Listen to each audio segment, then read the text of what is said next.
Hello everyone, first of all I welcome you all to my YouTube channel that is English with Sahil Mishra.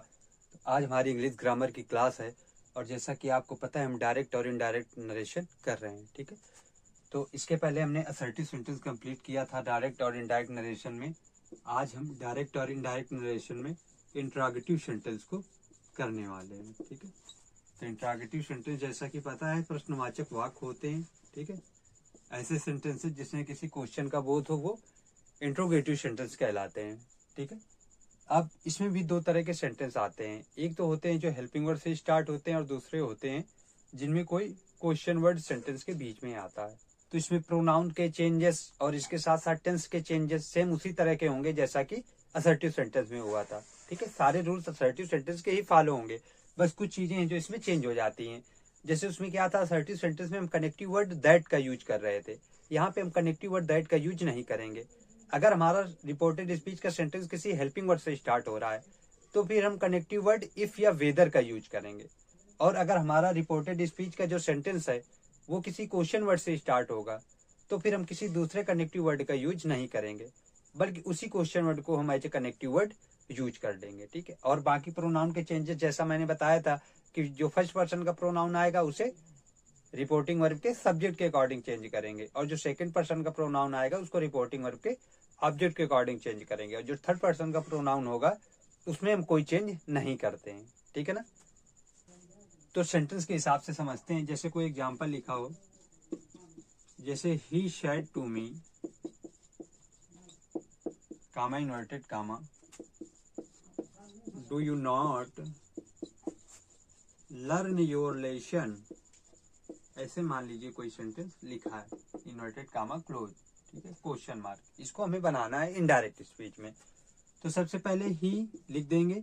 अब देखो यहाँ पे जो reported speech का sentence है वो डू से स्टार्ट है। डू एक हेल्पिंग वर्ब है, तो मैंने कहा था जब भी हेल्पिंग वर्ब से स्टार्ट हो तो सैड टू को किस में चेंज कर देंगे, आस्क्ड में चेंज कर देंगे। आस्क्ड में चेंज करते हैं या फिर इंक्वायर्ड ऑफ में चेंज करते हैं। जैसे हम असर्टिव में क्या करते थे, टोल्ड में चेंज करते थे।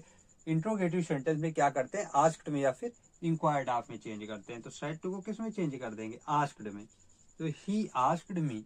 अब यहाँ पे मैंने बोला था अगर सेंटेंस की स्टार्टिंग किसी हेल्पिंग वर्ड से हो तो कनेक्टिव वर्ड इफ या वेदर लगाते हैं। तो मान लीजिए इफ का यूज किया तो ही आस्क्ड मी इफ। अब ये जो इंट्रोगेटिव सेंटेंस है इसको हम असर्टिव सेंटेंस बना देते हैं। ठीक है, तो असर्टिव सेंटेंस बनाएंगे तो यहाँ पे यू सब्जेक्ट है, तो यू कैसा प्रोनाउन है, सेकंड पर्सन का प्रोनाउन, तो रिपोर्टिंग वर्ब के ऑब्जेक्ट के अकॉर्डिंग चेंज होगा। तो ऑब्जेक्ट इसका क्या है, तो मी का यहाँ सब्जेक्टिव केस आएगा तो क्या होगा, आई। ठीक है, अब इसके बाद ये कैसा था, प्रेजेंट इंडेफिनिट था, तो पास्ट इंडेफिनिट में चेंज होगा तो क्या हो जाएगा, डिड नॉट। ठीक है, तो he asked me if I did not learn.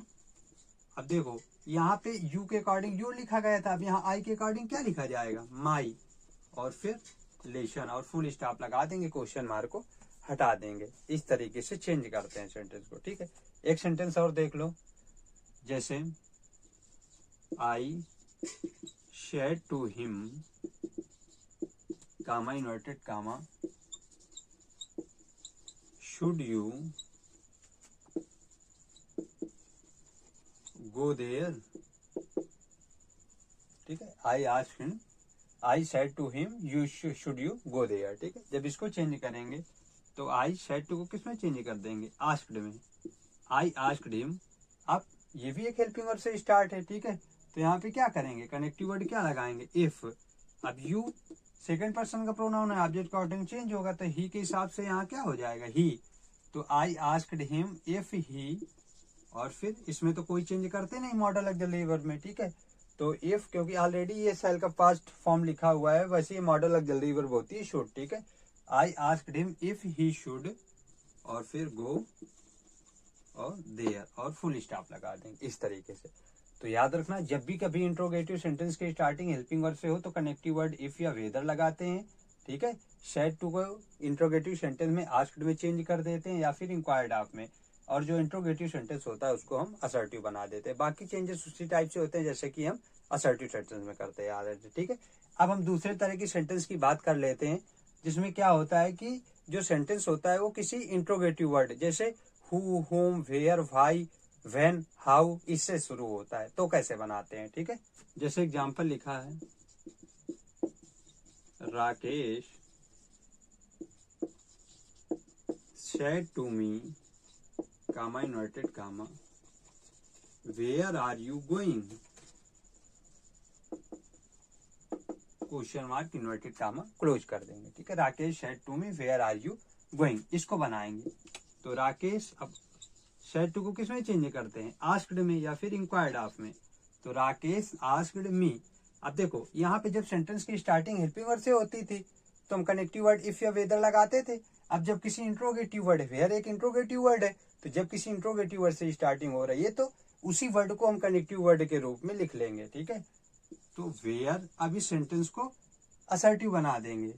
तो यहाँ पे यू है सब्जेक्ट इसका, तो यू किसके अकॉर्डिंग चेंज होगा, ऑब्जेक्ट के अकॉर्डिंग, यानी मी के अकॉर्डिंग। तो क्या हो जाएगा, आई, ठीक है। अब ये कौन सा टेंस था, प्रेजेंट कॉन्टिन्यूअस, तो किसमें चेंज होगा, पास्ट कॉन्टिन्यूअस। तो Rakesh asked me where I, अब आई के साथ क्या लगेगा, was, where I was going, ठीक है, वेयर आई वाज गोइंग। और क्या लगा देंगे, फुल स्टॉप लगा देंगे। इस टाइप से सेंटेंस को हम चेंज कर देते हैं, ठीक है। तो याद रखना, जब कोई WH वर्ड ही अगर आ जाए रिपोर्टेड स्पीच के सेंटेंस में तो फिर उसी को हम कनेक्टिव वर्ड के रूप में यूज कर लेते हैं। किसी दूसरे कनेक्टिव वर्ड का यूज हम बिल्कुल भी नहीं करते हैं, ठीक है। याद चीज का और ध्यान रखना कि अगर कभी रिपोर्टेड स्पीच के सेंटेंस में सेकंड पर्सन का प्रोनाउन आ जाए लेकिन रिपोर्टिंग वर्ब का ऑब्जेक्ट ना दिया गया हो तो फिर कैसे चेंज करोगे, उसको देख लो। जैसे ऐसे लिखा हो, he said comma inverted comma you did your work, ठीक है, ऐसे लिखा गया हो। अब यहाँ पे सेकंड पर्सन का प्रोनाउन है लेकिन यहाँ रिपोर्टिंग वर्ब का कोई ऑब्जेक्ट नहीं दिया गया है, तो कैसे चेंज करेंगे। तो फिर हम यहाँ पे किसी थर्ड पर्सन को मान लेते हैं ऑब्जेक्ट की जगह पे। जैसे ही टोल्ड मान लीजिए, थर्ड पर्सन का ऑब्जेक्ट कोई मान लो, जैसे हर मान लो, ठीक है। तो अब इसी के अकॉर्डिंग यू को चेंज किया जाएगा। तो ही टोल्ड हर, अब कनेक्टिव वर्ड असर्टिव है तो क्या लगेगा, दैट। तो ही टोल्ड हर दैट, अब यू हर के अकॉर्डिंग चेंज हो जाएगा तो क्या हो जाएगा, सी हो जाएगा, ठीक है। अब ये कौन सा टेंस था, पास्ट इंडेफिनिट, तो पास्ट परफेक्ट में चेंज होगा। तो he told her that he she had done, ठीक है, सी हैड डन। अब यहाँ योर का क्या हो जाएगा, हर और फिर वर्क। तो याद रखना, अगर कभी यहाँ रिपोर्टेड स्पीच में सेकंड पर्सन का प्रोनाउन आ जाए और यहाँ रिपोर्टिंग वर्ड में ऑब्जेक्ट ना दिया गया हो तो किसी थर्ड पर्सन को ऑब्जेक्ट हम मान लेते हैं और फिर उसके अकॉर्डिंग यू को चेंज कर देते हैं। चलिए, आज की क्लास इतनी ही थी। आज हमने इनडायरेक्ट स्पीच में इंट्रोगेटिव सेंटेंस को सीखा। आगे आने वाली क्लास में हम इंपरेटिव सेंटेंस को करेंगे कि किस तरीके से इंपरेटिव सेंटेंस का इनडायरेक्ट स्पीच बनाते हैं, ठीक है। आई होप आज की क्लास आपको अच्छी लगी होगी। क्लास अच्छी लगी हो तो क्लास को लाइक कर देना, साथ ही चैनल को भी सब्सक्राइब कर लेना, ठीक है। मिलते हैं फिर नेक्स्ट क्लास में। Thanks for watching.